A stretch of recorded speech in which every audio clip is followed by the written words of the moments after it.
জুলাই সনদ বাস্তবায়ন যে আদেশ জারি করা হয়েছে সেটা নিয়ে সংকট কি মিটে গেছে, মানে সংকট হবে এটা মনে করা হচ্ছিল, আমি অন্তত করছিলাম।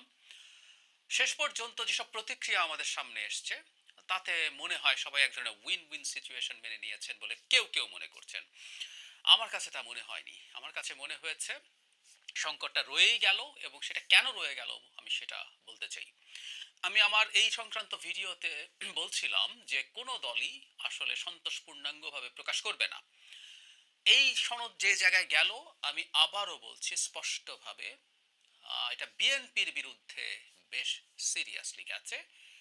এনসিপি এবং জামায়াত প্রতিক্রিয়া জানিয়েছেন। আমরা দেখেছি জামায়াত গতকাল রাতেই একটা বৈঠক করে তারা জানিয়েছেন যে তারা এই সনদের যে আদেশ সেটাকে তারা সমর্থন করছেন, তার জন্য ধন্যবাদ জানাচ্ছেন। কিন্তু গণভোটটা যেহেতু নির্বাচনের দিন হচ্ছে, এটা যেহেতু আগে হচ্ছে না, সেটা জন্য তারা এটাকে প্রত্যাহার করতে বলছেন, প্রতিবাদ করতে বলছেন। এমনকি তাদের যে কর্মসূচি ছিল, মানে যমুনা ঘেরাওয়ের যে কর্মসূচি, সেটা তখন পর্যন্ত বলবৎ ছিল। পরে কি করবেন আমরা নিশ্চিত নই।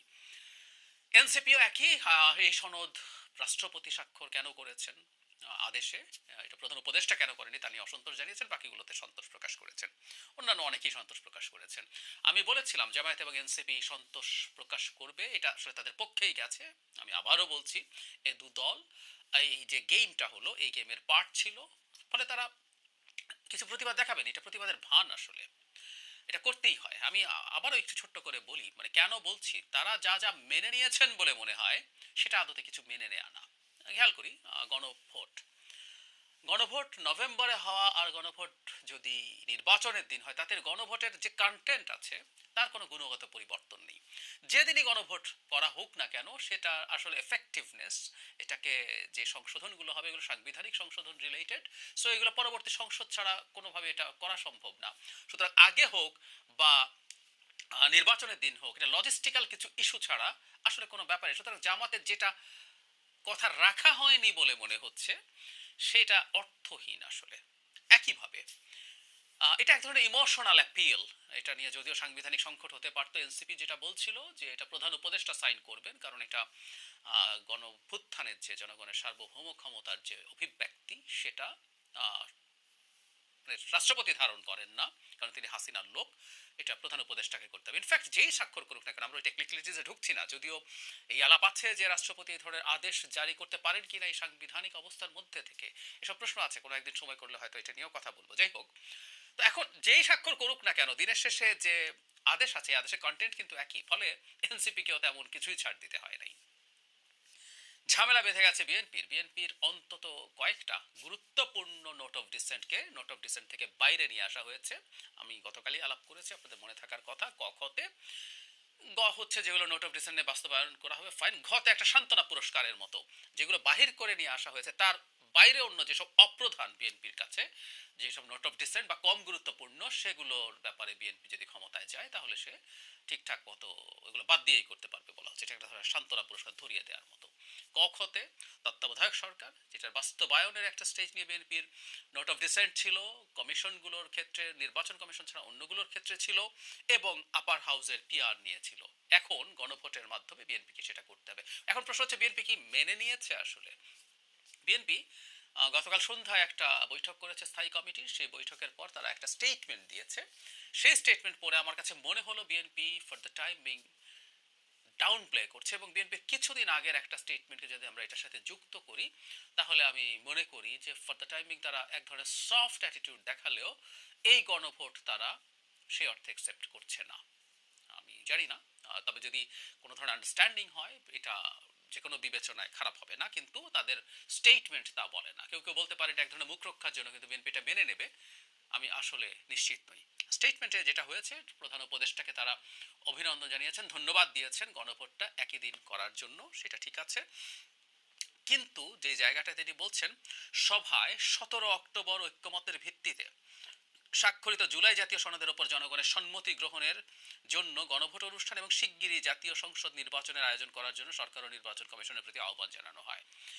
বিএনপির আগের যে অবস্থানটা সেটাই তারা আবার বলছেন। 17 অক্টোবর যে সনদ স্বাক্ষরিত হয়েছিল, অর্থাৎ যে সনদে নোট অফ ডিসেন্ট ছিল, এবং প্রথম কথা ছিল এই নোট অফ ডিসেন্ট সহই গণভোটটা হবে। এখন যেভাবে ঘতে দেয়া হলো, এটা কখ বাদ দিয়ে ঘতে মানে দুটো থাকলেই হতো আসলে, মানে এই গণভোটটা কীরকম হতে পারতো, 30টা যেগুলো আছে কারো নোট অফ ডিসেন্ট নেই সেগুলো বাস্তবায়ন করে ফেলবে, আর আরেকটা অপশানে থাকতো তাহলে যে নোট অফ ডিসেন্ট যেগুলো আছে যার যার আছে তার বাইরেরগুলো সে করবে, এভাবে এই জিনিসটা করতে পারতো।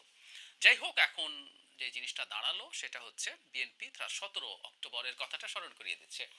আমি ধারণা করি বিএনপি আসলে এই গণভোট অ্যাগ্রি করছে না। তারা এর আগে 2-3 দিন আগেই যখন আরেকটা স্থায়ী কমিটির বৈঠক হয়েছিল সেখান থেকে তারা ক্লিয়ারলি জানিয়ে দিয়েছেন যে যে দল যে যে বিষয়ে নোট অফ ডিসেন্ট দিয়েছে ক্ষমতায় গেলে সেগুলো বাস্তবায়ন করার কোনো দায় দায়িত্ব তাদের নেই। ইনফ্যাক্ট নোট অফ ডিসেন্ট মানেই হচ্ছে এটা, আলোচনার সময় তারা এই কাজটাই করেছেন। ফলে বিএনপি স্টেটমেন্টটা আমার কাছে একটু সফটলি বলা হলেও আসলে একই কথাই বলা হয়েছে বলে মনে হবে। মানে কেউ কেউ বলতে পারেন এই সফটলি বলা মানে হচ্ছে বিএনপি এটা রাজি হয়েছে বা অনেকটা রাজি হয়েছে, আমার তা মনে হয় না। বিএনপি আসলে এই কাজটা করেছে মূলত আমার ধারণা নির্বাচন নিয়ে যেন সংশয়টা তৈরি না হয়। কারণ এটাও আসলে একটা ফ্যাক্ট, বিএনপিকে দীর্ঘদিন থেকে এই নির্বাচন নিয়ে সংশয় তৈরি হতে পারে এই জুজুটা সামনে রেখেই অনেক কিছু মানানোর চেষ্টা করা হয়েছে। এবং সত্যিকার অর্থে বিএনপির জন্য এটা খুবই একটা নার্ভাসিং সিচুয়েশন যে সে যদি নির্বাচনটা আনসার্টেন হয়ে যায় কোনো না কোনো কারণে, সেটা তার জন্য বিপজ্জনক হয়ে উঠতে পারে, সেটা তার এক ধরনের বোধ হতে পারে। এখন কেউ বলতে পারেন যে বিএনপি কি তাহলে নির্বাচন হওয়ার সময়ও সে গণভোটে কি করবে? আমি বলেছি হ্যাঁ, এটা আসলে সামনে দেখার ব্যাপার হবে। বিএনপি গণভোটের ক্ষেত্রে যদি গণভোট সরকার তার মতোই করতে থাকে, চলতে থাকে, বিএনপি কি এটা হতে দেবে? হতে দিয়ে সে যেহেতু আগে ঘোষণা করেছে সেই ব্যাপারে গণভোটের ব্যাপারে তার অবস্থান পাল্টাবে সে পরে, আমরা জানি না। নাকি গণভোটের আগেই সে তার জাতীয় নির্বাচন যত কাছে আসবে তফসিল হয়ে যাওয়া বা প্রসেসে ঢুকে যাওয়ার পর গণভোটের ব্যাপারে সে তার অবস্থান ভবিষ্যতে জানান দেবে, এগুলো সময় বলবে। কিন্তু যে কথাটা বলছিলাম, বিএনপি এখন পর্যন্ত যেভাবে গণভোট হতে যাচ্ছে এটা মূলত বিএনপির জন্যই ক্ষতিকর হয়ে দাঁড়াচ্ছে। আর যে দলটা ঘোষণা করেছিল যে তারা তাদের নোট অফ ডিসেন্ট বাস্তবায়ন করবে না, এবং কখনো ইভেন নির্বাচনের পরও যদি তারা এই ব্যাপারে তাদের অবস্থানকে ওই জায়গায় নিয়ে যায় যে তারা তাদের নোট অফ ডিসেন্টের বাইরে কিছু করবে না, সেটার এক ধরনের নৈতিক শক্তি তাদের থাকবে। কারণ তারা যখন আলোচনা করছিলেন জাতীয় ঐক্যমত্য কমিশনে তখনও তারা খুব স্পষ্টভাবে এটা বলেছিলেন, আমি বহুবার বলেছি, এটা নিয়ে তাদের প্রচুর সমালোচনা হয়েছে এবং তাদের দাবির অযৌক্তিকতা নিয়ে আমি নিজেও কথা বলেছি, কিন্তু তারা তাদের অবস্থানে শক্ত থেকেছে, সেটার সাথে লেগেছিল। ফলে তার ওই নৈতিক জায়গাটা আছে, কেউ বলতে পারবে না বিএনপি বিট্রে করছে। আর আমি আগেও বলছি, এই কথাটা বারবার স্মরণ করিয়ে দিতে চাই, কেউ বলতে পারেন গণভোটে এগুলো পাশ হয়ে এসছে, গণভোটে একটা অপশনের মধ্যে আরো কতগুলো ঢুকিয়ে দিয়ে যদি হাঁ দেয়াতে বলেন সেটা দিয়ে আসলে এটা কিছু অ্যাস্টাবলিশড হয় না।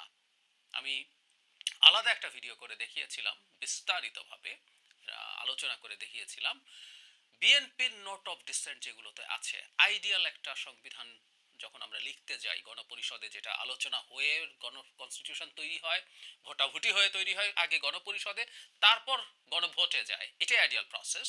সেটা হলে জনগণের সামনে কোনোভাবে বিএনপির নোট অফ ডিসেন্টগুলো যেত না, কারণ সংবিধান কাম সংসদ কাম গণপরিষদের একটা পার্লামেন্ট যদি হতো নির্বাচনের মাধ্যমে, সেটা বিএনপি সংখ্যাগরিষ্ঠ হতো, সুতরাং তার নোট অফ ডিসেন্ট ওখান থেকে পাস হয়ে যেত না। এই ট্রিকটাই করা হয়েছে আসলে, এক ধরনের চাপিয়ে দেওয়ার মানসিকতা আমরা দেখতে পাচ্ছি। শেষ পর্যন্ত কি হবে নিশ্চিত নই, কিন্তু আমি বারবার এই কথাটা বলছি, আমাদের রাজনৈতিক যে কালচার, একটা গণতান্ত্রিক ভবিষ্যতের আমরা স্বপ্ন দেখছিলাম যেখানে দলগুলো পরস্পরের প্রতি গণতান্ত্রিক আচরণ করবে, পরস্পরের প্রতি সহনশীল আচরণ করবে, সহাবস্থান করবে, সেই জায়গাটা কিছু রাজনৈতিক দল সরকার সহ খেলতে গিয়ে এটা একটা ঝুঁকি তৈরি করেছে এবং খুব বড় বিপদ তৈরি করছে। আমি ভবিষ্যতে নির্বাচনের পরবর্তী সময়ে রাজনৈতিক সংস্কৃতি এবং দলগুলোর মধ্যকার ভবিষ্যৎ ইন্টারাকশন নিয়ে আমি সত্যি সত্যি কিছুটা